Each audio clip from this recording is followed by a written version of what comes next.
Bonjour à tous, on se retrouve pour une nouvelle vidéo. Aujourd'hui nous allons décortiquer ensemble le nouveau fond de teint poudre de chez Urban Decay.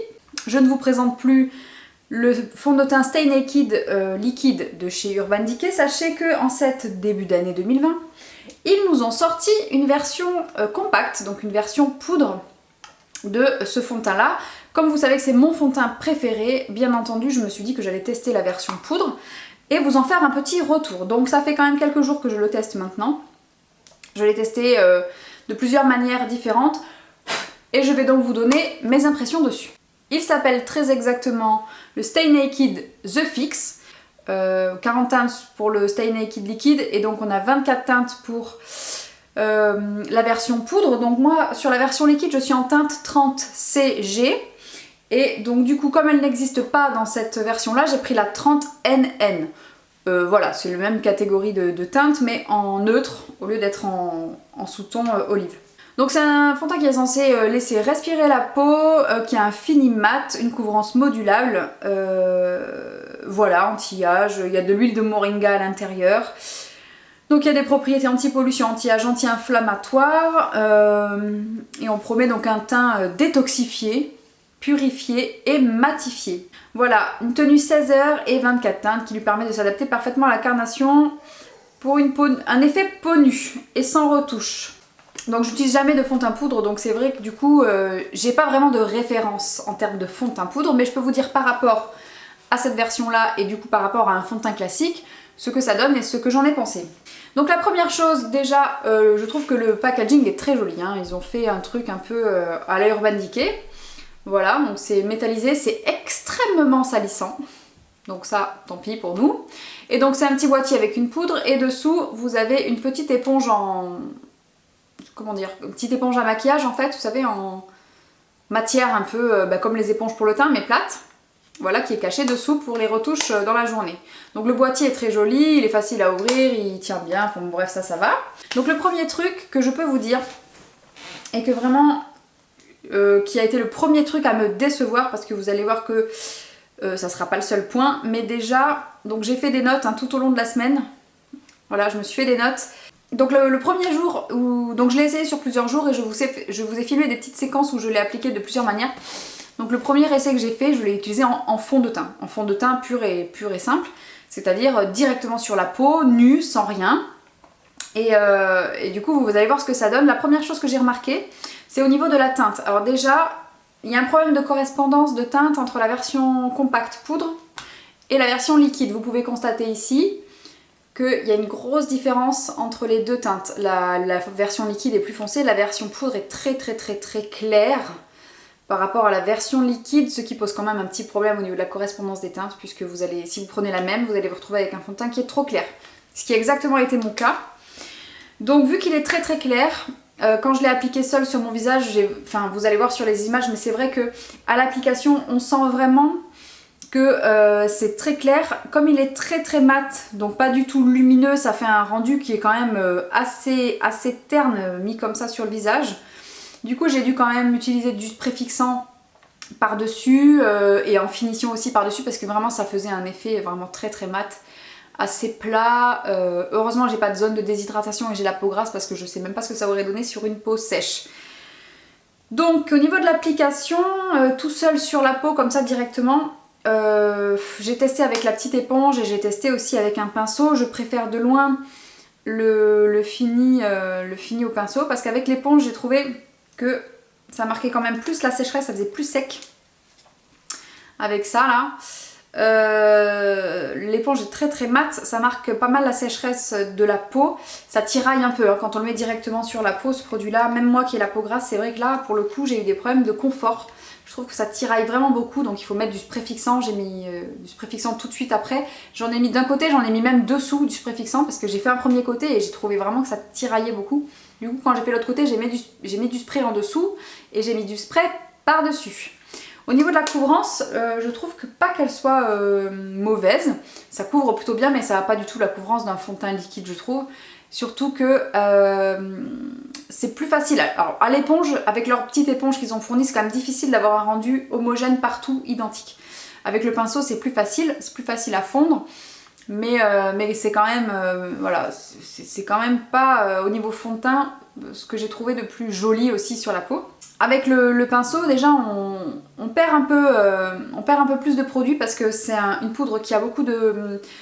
qui est très poudreuse en fait. Quand on la prélève, on a beaucoup de pertes, on a beaucoup de chutes. Donc au pinceau, quand on la prélève, on a l'impression qu'on va perdre énormément de produit. Et j'ai testé aussi au Beauty Blender par curiosité, mais ça ne marche pas du tout avec cette formule là. Donc c'est vrai qu'en tant que fond de teint tout seul, j'ai pas été très fan. En plus je trouve pas que la tenue soit formidable.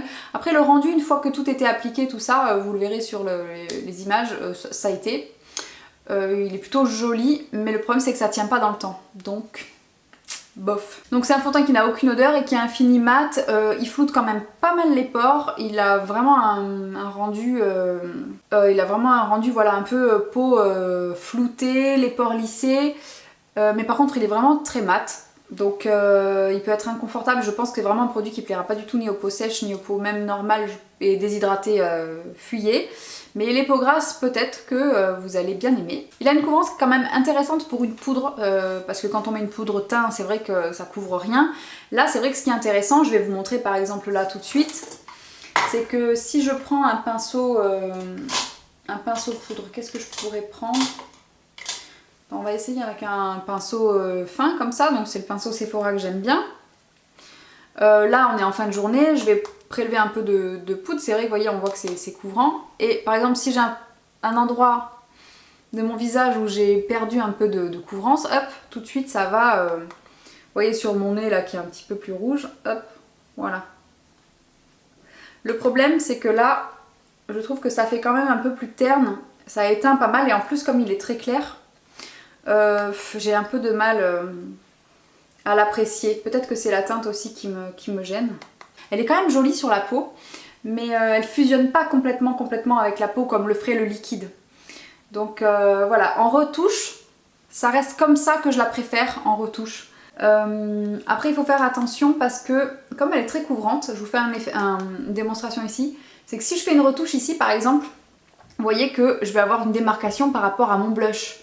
Donc il faut faire quand même attention, vous voyez, même si j'estompe, comme elle est très couvrante, je vais avoir un trou et une démarcation. Donc par exemple si vous avez du bronzer ici, que vous voulez retoucher ici, il faut faire attention parce que si vous passez dessus, vous allez effacer tout ce que vous avez dessous. Le point positif de ce point négatif, c'est que par exemple, quand vous faites votre contour ou votre bronzer et que vous dépassez, hop, c'est une très bonne poudre pour corriger ça. Et estomper les contours. Ça marche très bien ici et ça marche très bien pour le fard à paupières ici. Si par exemple vous avez débordé, vous pouvez prendre un petit pinceau, hop, et venir très facilement redéfinir le coin externe de l'œil et ça c'est très bien. Comme elle est très couvrante, pour ça, ça marche super bien. Donc du coup ça m'a donné l'idée de le tester en tant que fond de teint mais en faisant du reverse foundation. Donc du coup je me suis dit que comme c'était une poudre qui était très bien, qui était très matifiante, donc sur la zone T impeccable, je me suis dit pourquoi pas faire du reverse foundation avec. Donc j'ai mis l'anti-cerne, donc j'ai appliqué mon contour, mon anti-cerne, mon blush, et par-dessus donc j'ai balayé un peu de poudre, surtout sur le centre du visage, j'ai estompé un peu les bords, et c'est vrai que ça fonctionne bien. Le rendu est très joli, c'est suffisamment couvrant pour moi, mais le problème essentiel que je rencontre avec cette poudre, c'est qu'en cours de journée, elle bouge en fait, elle bouge. Donc elle bouge au niveau du front et du nez. Et c'est vrai qu'ici par exemple j'ai des... comme si ça migrait un petit peu la poudre, comme si elle n'était pas bien collée à la peau. Du coup je suis obligée de temps en temps de refaire fusionner le produit avec ma peau. Comme si ça faisait un peu une pâte un peu plus épaisse. Donc c'est pas une poudre que je trouve très fine. Est-ce que c'est possible après de faire une poudre très fine avec une couvrance comme ça? Je sais pas. Donc pour cet usage là je l'ai trouvé très bien. Vous pouvez voir sur les vidéos, je vous mettrai une petite séquence où j'ai fait donc du reverse foundation avec et c'est vrai que c'est pas mal. Ce que je peux vous en dire, j'aime bien le rendu qu'elle a au moment où je la mets. Là par exemple je viens de retoucher et je trouve que c'est très joli. Ça se voit pas, ça fait pas du tout un effet poudré, ça floute très bien les pores. Mais le problème c'est que je sais que ça ne tient pas comme ça toute la journée. Donc le plus gros souci que j'ai c'est que Ça ne maîtrise pas hyper bien la brillance. Je trouve que c'est une poudre qui va très vite. Je trouve qu'elle transfère un petit peu. En fait, elle migre un petit peu. Elle peut migrer dans les ridules, surtout celle que j'ai ici au niveau du front. C'est là où je marque le plus au niveau des ridules. Elle peut migrer un peu au niveau du nez. Si vous avez des lunettes comme moi ici, ça s'amasse ici et vous êtes obligé de masser pour faire pénétrer un peu le produit. Voilà, donc en fait j'ai un problème de tenue avec cette poudre. Elle fusionne avec la peau au début, c'est très joli, et en fait après c'est comme si elle remontait en surface et qu'elle migrait un petit peu. Donc c'est vrai que c'est pas un coup de cœur du tout ce fond de teint là. Alors est-ce que je vous recommande ce produit? Très franchement, non. Je peux pas vous recommander ce produit dans le sens où je sais qu'il va vraiment pas marcher pour beaucoup d'entre vous. Il n'y a pas beaucoup de chances que vous l'aimiez, et si vous l'aimez, ça sera peut-être pas pour l'usage que vous avez prévu, comme c'est mon cas. Je pensais que ça me ferait un très bon produit en fait pour le matin quand je suis pressée. Je balaye ça sur mon visage et après je pars, je mets un peu d'anti-cerne, un peu de blush par-dessus et je m'en vais. Le problème c'est que ça tient pas. Donc du coup, voilà, je suis obligée de surveiller dans le miroir que ça parte pas en sucette au cours de la journée. Donc c'est vrai que pour ça, ça marche pas. Mais ça peut marcher pas mal en retouche. Donc je sais que je pourrais l'utiliser quand même. Je peux pas vous conseiller ce produit-là si vous avez la peau déshydratée ou sèche parce que vraiment ça va... Je vois pas comment ça pourrait fonctionner pour vous, je vois pas comment vous pourriez l'aimer. D'ailleurs, de toute manière, si vous avez la peau sèche ou déshydratée, vous n'avez pas de raison particulière de vous tourner vers un fond de teint poudre. Clairement, c'est plus pour les peaux grasses hein, que ça a été inventé, les fonds de teint poudre. Et en plus, un fond de teint qui est très mat, qui a tendance à tirailler la peau. On sent vraiment que ça tire. Hein. Faut vraiment pas mettre ça sur une peau sèche ou une peau déshydratée parce que vous allez sentir vraiment un inconfort sur le visage. Même avec un spray fixant, c'est bof. Donc par rapport à cette version là, bien entendu que non, pas du tout, ça n'arrive même pas à la cheville de la version liquide. La version liquide elle fusionne parfaitement avec la peau, je ne brille pas du tout. Je brille plus avec la version poudre qu'avec la version liquide, ce qui est quand même un peu bizarre mais c'est comme ça hein. Je vous le dis comme je l'ai vécu. Donc je brille plus avec la version poudre et elle tient moins bien surtout, donc j'ai pas du tout les avantages que j'ai en prenant la version liquide. Voilà donc tout ce que j'avais à vous dire sur ce produit là, j'espère que cette vidéo vous aura été utile. Si jamais vous aviez vu cette nouveauté passer et que vous aviez envie de craquer, bah écoutez, voilà toutes les informations que moi je peux vous donner dessus, mon ressenti dessus. N'hésitez pas à voir d'autres avis pour voilà, voir un petit peu par rapport à d'autres voilà, types de peau, d'autres attentes, est-ce que ça peut fonctionner ou pas, et voir si ça peut marcher pour vous. Donc j'espère que ça vous aura été utile, et en attendant de tester d'autres trucs, notamment la palette pour le teint aussi que j'ai prise, qui est là mais que je n'ai pas encore testée. Regardez-moi cette beauté, voilà. Donc ça c'est très très beau, mais j'essaierai une autre fois. Donc c'était un peu le premier test de fond de teint de l'année. Voilà, j'ai le reboot aussi qui va bientôt arriver, qu'on va tester très bientôt. Voilà, donc sur ce, je vous fais des gros bisous, je vous dis à très bientôt dans une prochaine vidéo, ciao!